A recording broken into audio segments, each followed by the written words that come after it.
প্রিয় গাইস, আজকে আমি পুঁই শাকের ফুল রান্না করব। এখানে পেঁয়াজ, রসুন, কাঁচামরিচ এবং হালকা কয়েকটা পাঁচফোড়ন দিয়েছি। এটাকে ভালো করে ভেজে নিয়েছি। এখন আমি পুঁই শাকগুলো আগে থেকে সিদ্ধ করে রেখেছি। পুঁই শাকের ফুলগুলো এখন আমি এগুলো দিয়ে দেবো।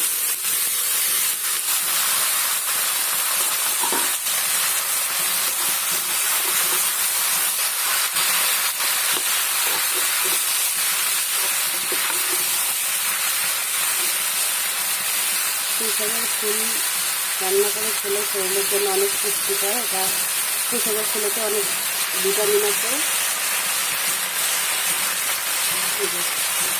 পুঁই শাকের ফুল এবং হালকা কিছু দুই একটা পুঁই শাকের পাতাও দিয়েছি আমি।